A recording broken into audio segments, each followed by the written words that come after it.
I realize that our online community is growing every week. So from us here at Linc Church, we want to say welcome to what has been an amazing start to 2020. And keep coming back. If you are in church for the first time and you're visiting us, welcome to you too.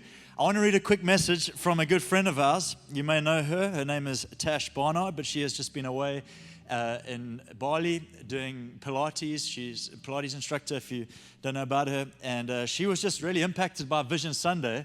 And I thought it'd be good to just tell the story and realize how far God is reaching beyond these walls. She said, "Hey, Dill, just a quick message to say thanks for another impactful message last weekend, Vision Sunday 2.0. And a shout out to the amazing thing God is doing in our church. Here's what I mean by this. This week I had 14 participants in Bali, and on the intro day, everyone was asked to give a name and a place that holds special memories to them. Beata, I don't know how to say her name, excuse me, is German. She lives in Singapore. Kath is Dutch. She lives in Dubai. Tracy is South African, living in Australia. Kat lives in the Netherlands. And all of them mentioned a moment that they had had in their lives, which was dearest to their memory, from Africa. Living there or visiting there with tears in their eyes, Africa seemed to be the memory they all remembered. This felt special to me. And it gave me a perfect platform to share the first message you delivered on YouTube of Vision Sunday. I see color. Yes, she said in brackets, yay for Linc TV. Shout out to our TV guys. God always shows me, come on.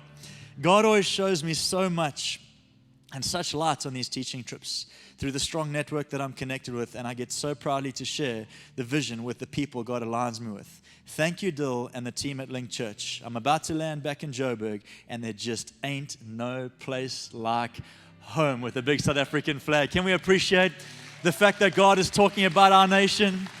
From Bali, people that live in Australia, Netherlands, all over. It's amazing. I really believe God is highlighting the colors of this nation in this season, in this moment in time. And if you are visiting us, you got to know that this is everything to us this year. I see color. And we believe God is going to do something unique this year, not just in our lives, but in this nation. And we're believing for that. By the way, a word for color in the Old Testament, one of the words is the word ayin, Hebrew word ayin. And what it means is the eye, or the eye that sees. It's speaking of the future. Actually, some translations speak about the generous eye. And so one of the words given to the idea of color is the eye that sees. What's interesting about this is in Matthew 6:22, says the eye is the lamp to the body. If the eye is healthy, then the whole body is healthy. And so let's connect those two ideas. Color, or the eye, is the lamp into the body. When it's active and healthy, everything's healthy. Let me say it like this. When you see the color in His Word, it'll light up the color in your world.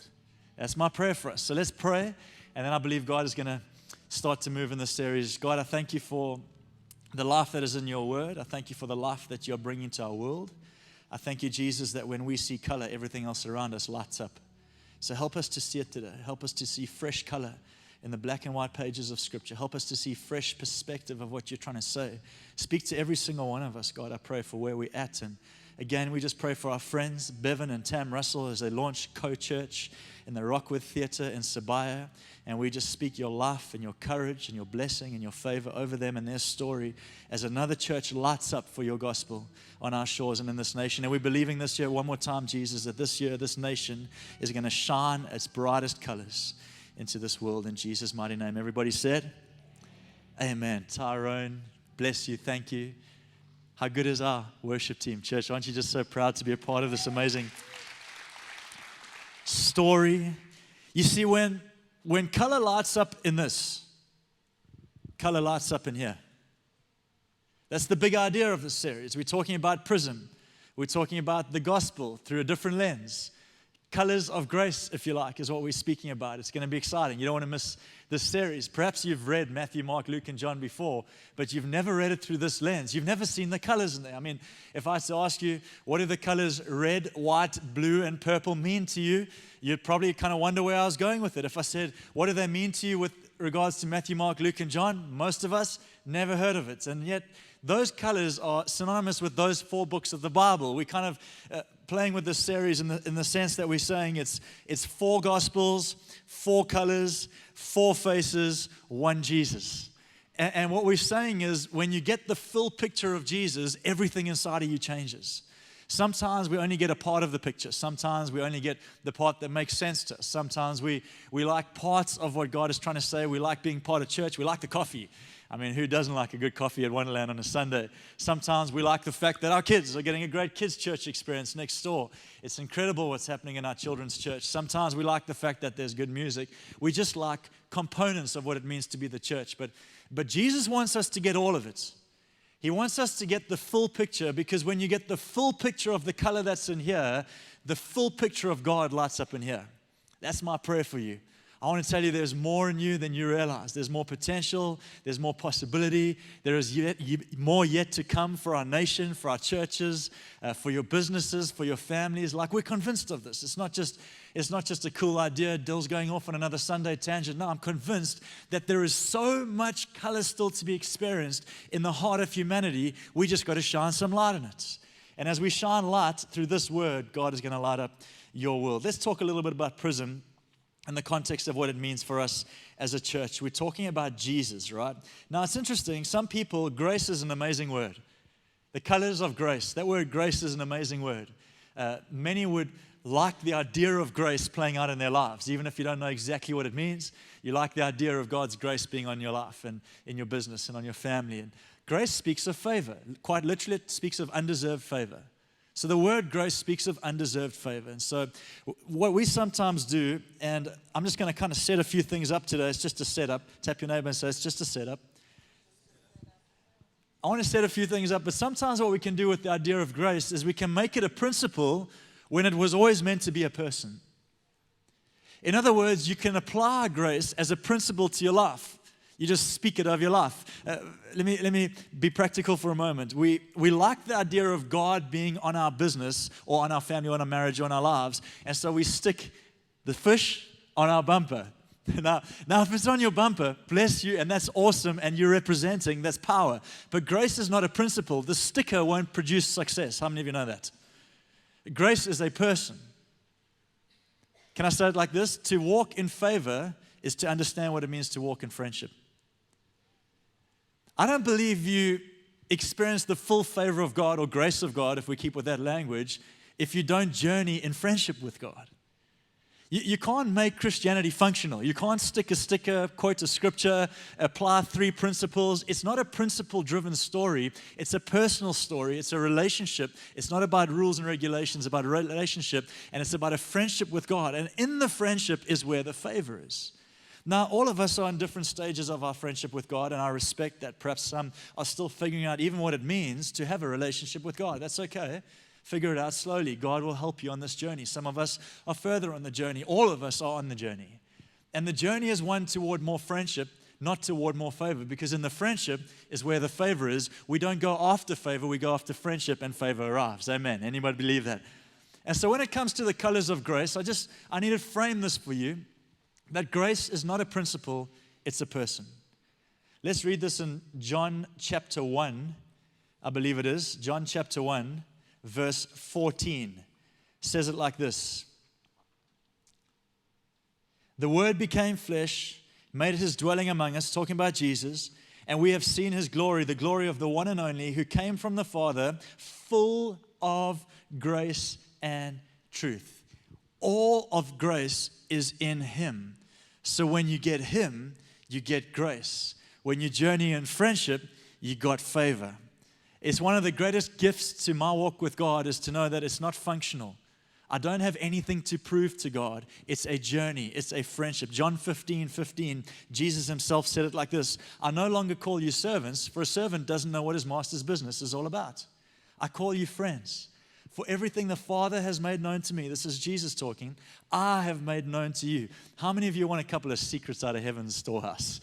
Like, if God was going to whisper a secret as to how the world worked, where the opportunities are in business. By the way, God knows where the opportunities are in business. Did you know that? Did you know he's a few steps ahead of us?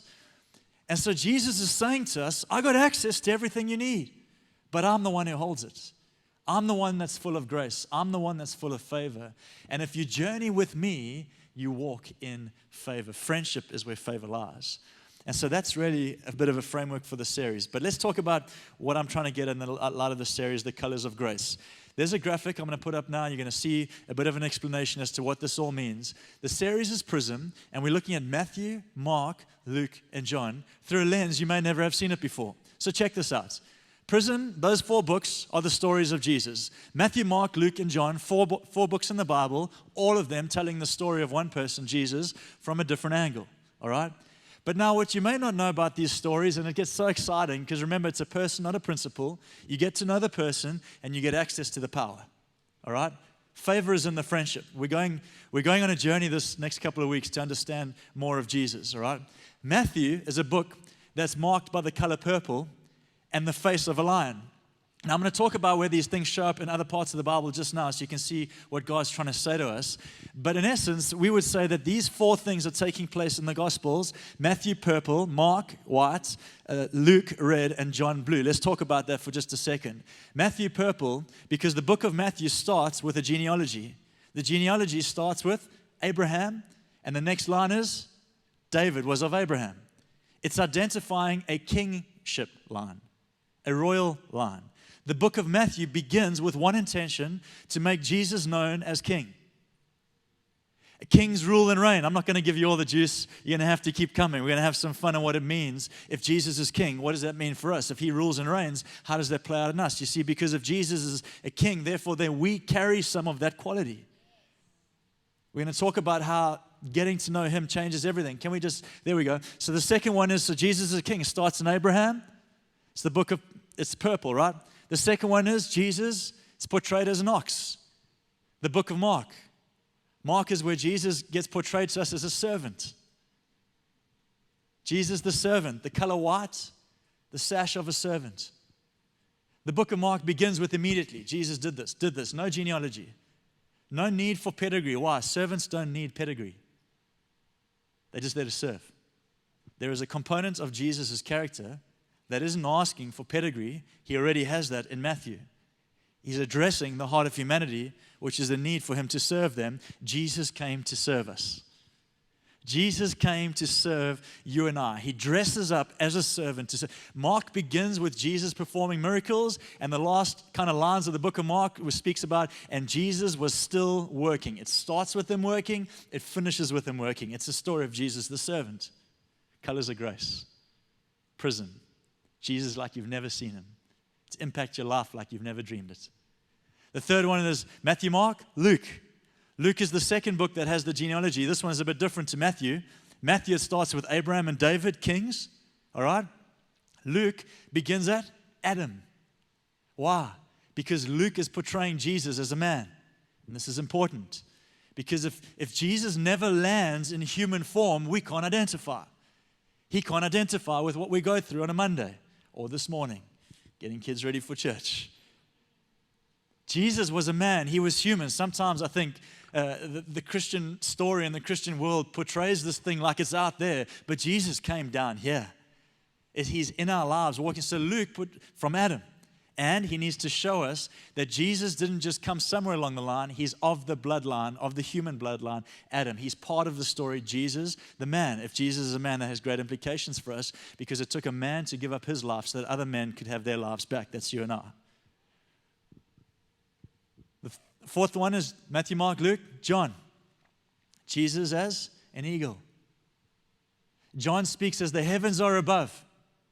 John's intention in portraying Jesus was to show that he's the Son of God. He's not, yes, he's a servant, and yes, he is human, but he's also the Son of God. You see, there's this multifaceted nature of Jesus that sometimes we just like pieces of, but when you get the fullness of it, things start to unfold in us that are totally different to I just went to church. It means we live with a different spirit. We live with the fullness of him as king, of him as ox, as servants, as him as man, and him as Son of God. We live with a broad perspective of who he is in us all the time. How many of you know it's going to be a good series? Prism, the colors of grace. Now it's interesting when you look at the colors, God makes no mistake in what he puts in the Bible. Red and blue, red, divine, king or divine, Son of God. Blue, red, human. In fact, the word Adam is the word Adama. It literally means red. Red-faced man or red-blooded man. And so when blue from above meets red from below, you get what? I want you to see the Bible in color. I want you to know that when we're reading Matthew, Mark, Luke, and John, Matthew is a story of royalty. And the royalty only comes about when Jesus, Son of God, gets involved in us, sons of the earth, and together it collides in a story that is actually royal, and we become different to what we were when it started out. Jesus came down, we got raised up, and the overpouring or the result is royalty. We're called to higher ground. Tap your name and say, you're called to higher ground. White is the picture of purity and service in the midst of it all. So what I want to do, because I can see you guys are getting like, whoa, like where's this all going? We're going to be together for a while in this. It's not going to happen overnight. We need a journey. Remember, friendship is a journey. But I want to give you two kind of setups as to what I believe God wants to do in this series through two Old Testament pictures. And it's amazing. The Old Testament for most of us was a thing that happened back then. We like these stories, topical Christianity, walking into a business room, like let's quickly Google wisdom, proverb, business meeting. None of us go and read about the tabernacle. It's got no relevance to us, but maybe it does. None of us read about what the priests had to wear. They were old school, weird, and no one even knows what they're about, but maybe it does. This series is about seeing how the things of old played out in the person of Jesus and have great implication for you and I. It's different to how you thought it was. So two pictures that'll set us up for this series, The Colors of Grace. The first is of the temple, the old school temple. Tap your neighbor and say, I'm with him, I'm with him. The old school temple, all right? The temple was a place, or the tabernacle was a place where God would meet with his people. Perhaps what you don't know is that there were different levels of engagement. So how we work in the temple is the first level of engagement would be, by the way, each of those lines was marked by a gate or a cloth or a curtain. All right? The purple lines you see are curtains. Those curtains were what colors? Red, blue, purple, woven in, white. In fact, let me just kind of prove it to you quickly so that you can stay with me on this thing. Exodus chapter 38. It says this, the curtain for the entrance to the courtyard was of blue, purple. This is the command of how the curtain would be made. Why is it important? Who cares about the colors? Because what it shows us about something that's going to take place in Jesus is awesome. The colors should be blue, purple, scarlet or red, and woven with finely twisted linen. Some translations say, and fine white linen. So the different levels or different layers or different accesses are marked by a curtain with red, blue, purple, and white. The colors of grace. And the first layer is simply giving access to what they call the outer courts. People could come and sit. Anyone could come and sit. If you were part of that custom and time, you could be a part of the outer court. I call it the association. You're not really like locked in and excited about what God is doing, but by association, we're there. We're part of the story at a bit of a distance. And even today, there are people that like to watch the story of God unfold at a distance. I'm going to challenge you and charge you to step into what God has for you in this series. It's association. It's the first, it's the outer court. And then there was the inner court, and only the priests could go into the inner court. I call that awareness. Because in the inner court, in the first part of what only the priests could go into, there is this awareness of what God is doing for his people. I won't give you all the details, but in there were a few elements that pointed toward a God that's working for his people. The protection of God, the favor of God, the provision of God was all in that inner court. Priests could see it. I call that awareness. Now we're not just associating with what God is trying to do. We're aware that he's working in our lives. I can see him working in my marriage. I'm interested in starting a prayer life and seeing him working in my family. And there's greater awareness. But the third layer, the most intimate of access, was what they called the Holy of Holies. Now remember, the temple is a picture of how God wants to engage humanity. And humanity chooses where its engagement levels are at. The Holy of Holies was reserved for the highest priests. It went in once a year. No one else was allowed. It was the Holy of Holies. And the word that came out from the Holy of Holies could literally shape the nation for the next year. It was profound what would take place in that place. And as I was thinking about this, I was thinking, all right, so we've got red, blue, purple, and whites. We've got different layers. They're on all the layers. By the way, on the third one, in the Holy of Holies, there are 4 faces on the red, blue, purple, and white curtain. What are the 4 faces? Lion, ox, eagle, man.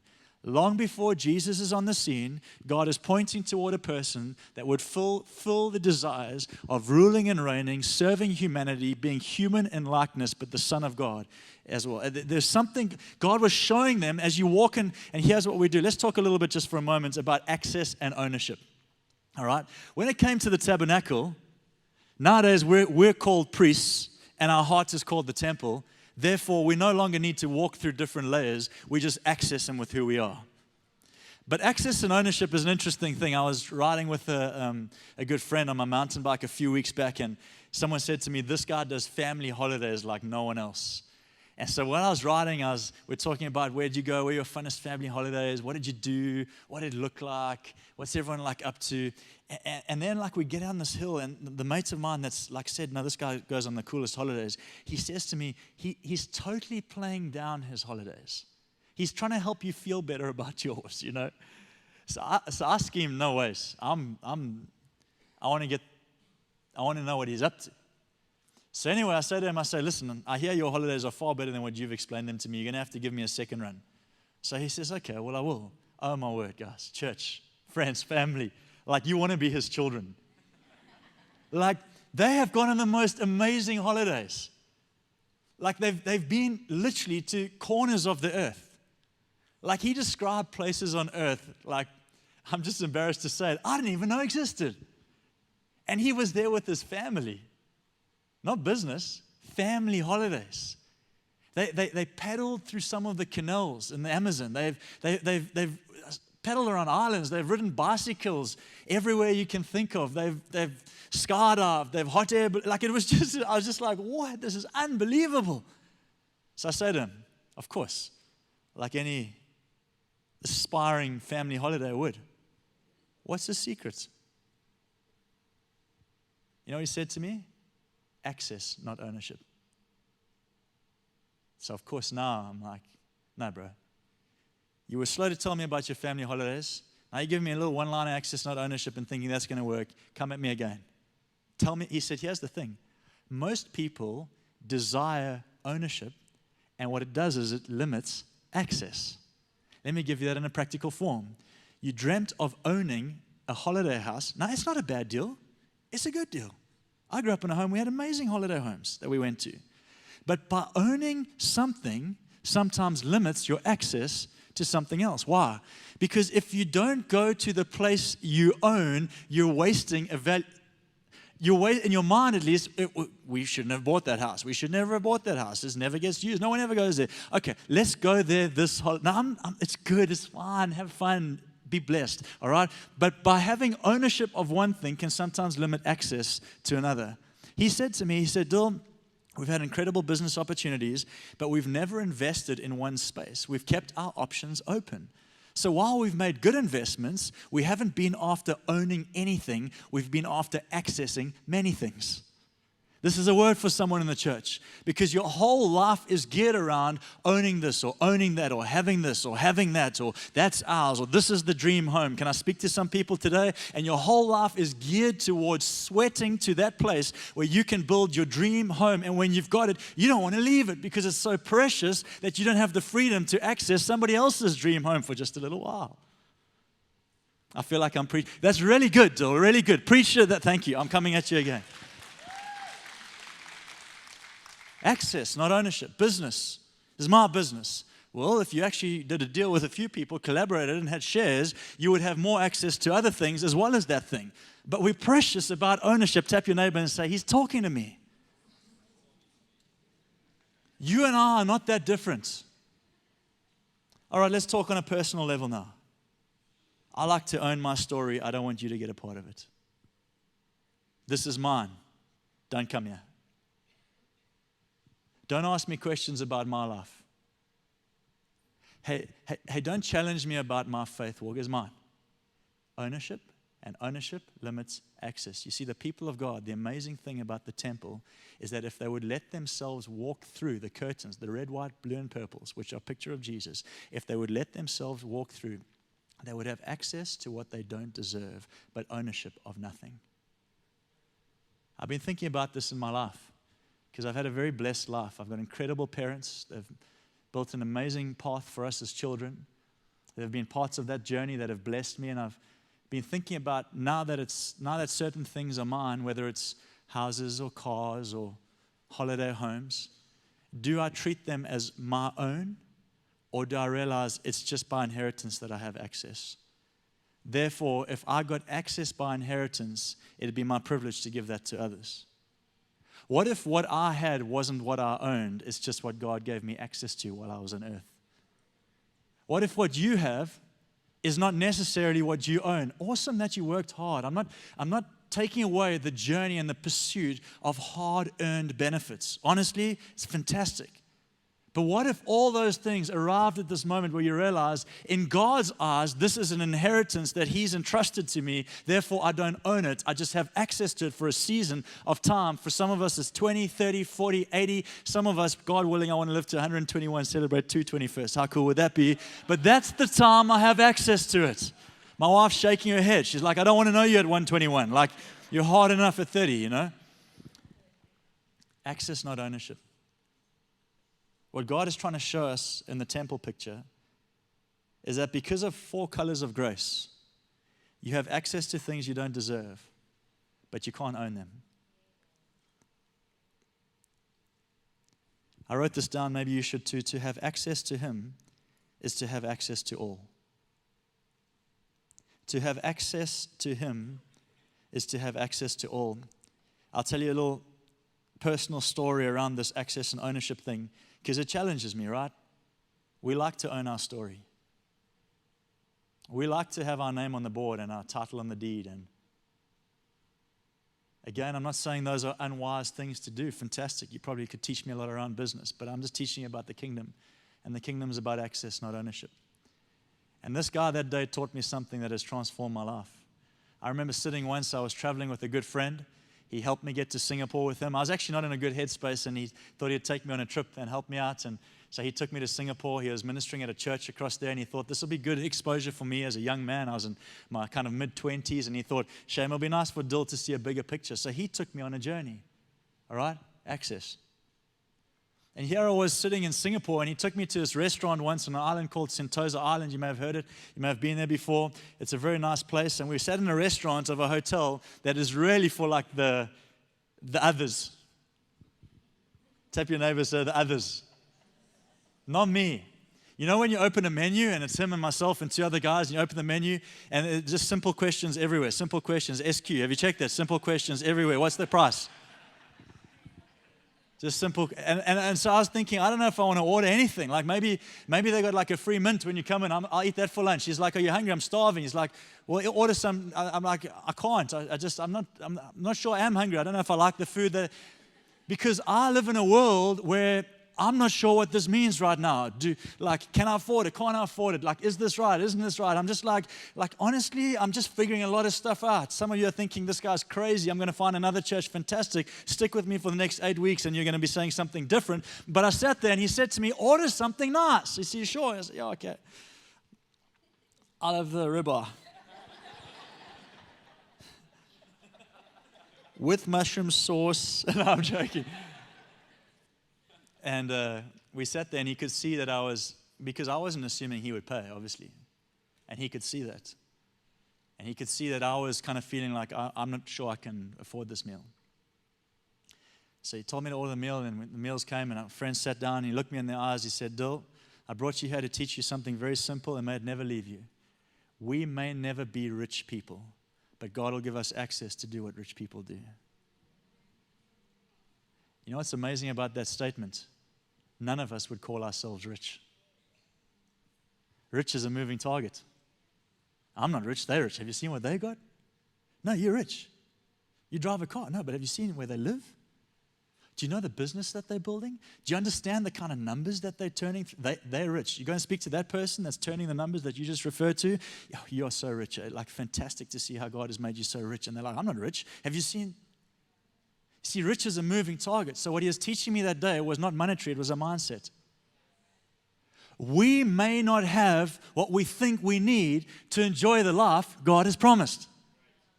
We may not need to own anything to have access to, I'm going to say it so proudly, everything.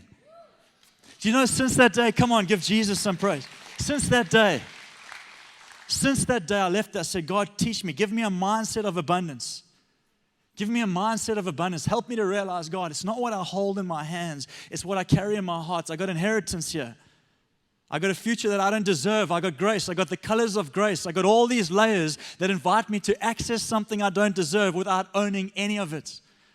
It's been amazing. You know, Tess and I had an incredible privilege to be in spaces and places around the world that we could never have dreamed of in our own strength. Only God's grace. We've eaten in spaces. We've met people. We've had access, not ownership. Every now and again, I meet someone that was like a dream. You know, you're like, oh, I'd love to get 10 minutes with them. And out of God's grace, I end up having 10 minutes with them. I might be traveling or whatever's happening, and I meet them in a moment, and I can't believe this moment's happening. And we don't share numbers because I don't own anything. I just got access to it. I wondered if we just lived our lives with a more of an access mindset. You see, when we jump into the colors of grace, when you start to see the lion, the ox, the eagle, and the man, that is Jesus, the colors that make him who he is, the faces that play out in who he is, when you start to let that become who you are, ownership no longer matters. Access does. Make wise financial decisions, but trust God to give you access to things you don't deserve. And go home and write a list of the things you've had access to that you could never have owned. You'll be amazed what God has already put in your life to be enjoyed without you having to own any of it. By the way, this comes down to our hearts as well. We can hold really tightly to our own picture of God. That's called ownership. But what if in this next few weeks you gave God access to it? What if this is how church should be? This is how my finances should run. This is what generosity looks like. This is how serving looks. I know the church is passionate about serving and people giving generously, but I got my own, what's the word? Own. I got my own thing going on. I just pray God to help you take your hands off your own thing, because when you do, you're going to get access to many things. Worship team, you can come and join me. It's just a warm-up. It's just warming up for the series. We don't have time to do it all today. I'm sorry, I'd love to. Third thing I want to speak about, or second thing, is blessings and burdens. The first picture I gave you is of a temple. It's where we see the colors of grace, and it speaks about the access God gives us. The second time we see the colors of grace is in a priest's garment. Old school priests used to wear garments. Some new school ones still do. And the priest's garment of old school would have which colors on it? You with me, church? You're sharp. I know. I love it. Red, blue, purple, and white. Let's read it together. In Exodus chapter 28, it's called an ephod, and it says, make the ephod of gold, of blue, of purple, of scarlet or red yarn, and finely twisted linen, the work of a skilled craftsman. It is to have 2 shoulder pieces attached to 2 of its corners so that it can be fastened. Its skillfully woven waistband is to be like that of one piece, with the ephod made with gold, blue, purple. Gold, by the way, is the twist of heaven in every story. Blue, purple, red, and finely twisted linen. Take 2 onyx stones and engrave on them the names of the sons of Israel. Israel had 12 tribes, 12 sons, and he said 6 on the one side in order of their birth and 6 on the other side. So here's the picture. See, I want to get this thing to light up in your heart, because when this lights up, this lights up. Here's the picture. The temple was a picture of access. The priests were a picture of blessing. Priests had a responsibility to take on the burden of the people so that the blessing could come back at them. And when the priests were commanded to wear an ephod, the way it was described was with blue, red, purple, and white, which are the pictures, colors of grace. And he said, at the top of it, right here on the shoulders, what carries the load in our lives? If someone says, you look heavy, looks like you're carrying load, they're not talking about your knees. They're saying there's a dip up here. This is where you pick someone up. This is where you hold load. This is where you carry. And it says, for the priests, in between this red, blue, purple, stick with me, we're going somewhere thing, there are 2 stones, one this side and one that side. And on each stone, I want you to write 6 names, 6 of the first sons of Israel and 6 of the second. So carried by the colors of grace is the burden of God's people.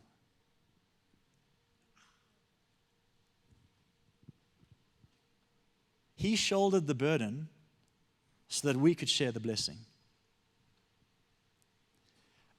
I want to believe that as we read Matthew, Mark, Luke, and John in the next few weeks, we will see those two Old Testament pictures play out in fresh living color in Jesus.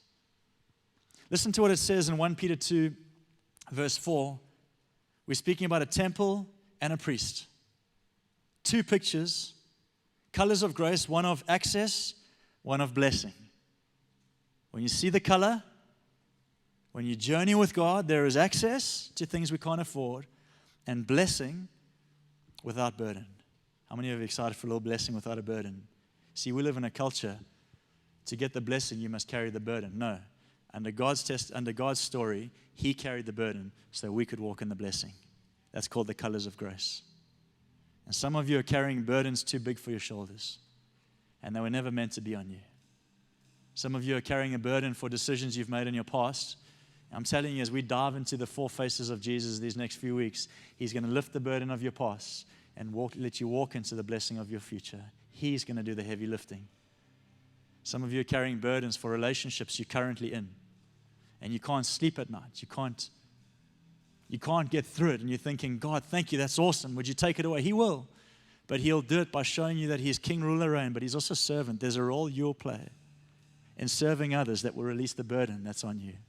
God is going to teach us so much. 1 Peter 2, verse 4 and 5. But you're a chosen people, that's you and our friends, a royal priesthood. I'm reading verse 9. You, like living stones, are being built together into a spiritual house. Spiritual house, another word for temple. The temple's no longer out there. It's in here. You're being built together into a temple. What is the temple house? Access. The access is on the inside for the favor that we'll walk into around us. To be a holy priesthood. What do the priests bring? Blessing. Offering spiritual sacrifices acceptable to God. Peter's talking to the church. If I had to summarize it, I'd say it like this. Peter's telling us that access and blessing are on us and in us. The blessing of God because of Jesus is on you and in you. The decisions that need to be made to catalyze your business to the next level is not on me. It's not on this church. It's on you and in you. You have everything you need to lead your family. Did you know that? The color's on the inside. Here's the temple, and God is our high priest that carries the burden, so we live under blessing. So everything you need to strategize the future for your business, everything you need to lead your family forward in freedom, everything you need to navigate the journey of marriage, everything is not with me and it's not with us, it's with you. It's on you and it's in you, because the same access that was granted to the highest in the old and to the priest that carried the ephod is granted to us in Jesus because of the colors of grace. Matthew, Mark, Luke, and John, 4 different accounts of one person named Jesus who gives us blessing and access. Tap your name and say it's on you. Tap your second choice on the other side. Tell them it's in you. When the world starts to see that the color's on the inside, you will start to arrive at business with joy in your heart. You will start to arrive whether you own the business or whether you work on the third level of the business. The favor is on you and the favor is in you. Not because of you, because of Him, because of grace, because of the God that came down and brought us into a place of royalty so that we could serve humanity. Oh, I'm excited for this series. What I got out of the preach today from Pastor Dill, the part that was so impactful for me was that when he was telling us that it's so important to have access and not ownership, because the minute you have ownership, you don't let God's grace flow in your life. But when you have access, when you allow yourself to have access and not ownership, you have access to everything and there are no limits. And that is what God is all about. He's a God of no limits. So that's a wrap for week 1 of the Prism series. Excited to explore the colors of grace over the next 8 weeks as a church. You don't want to miss out. We'll see you online.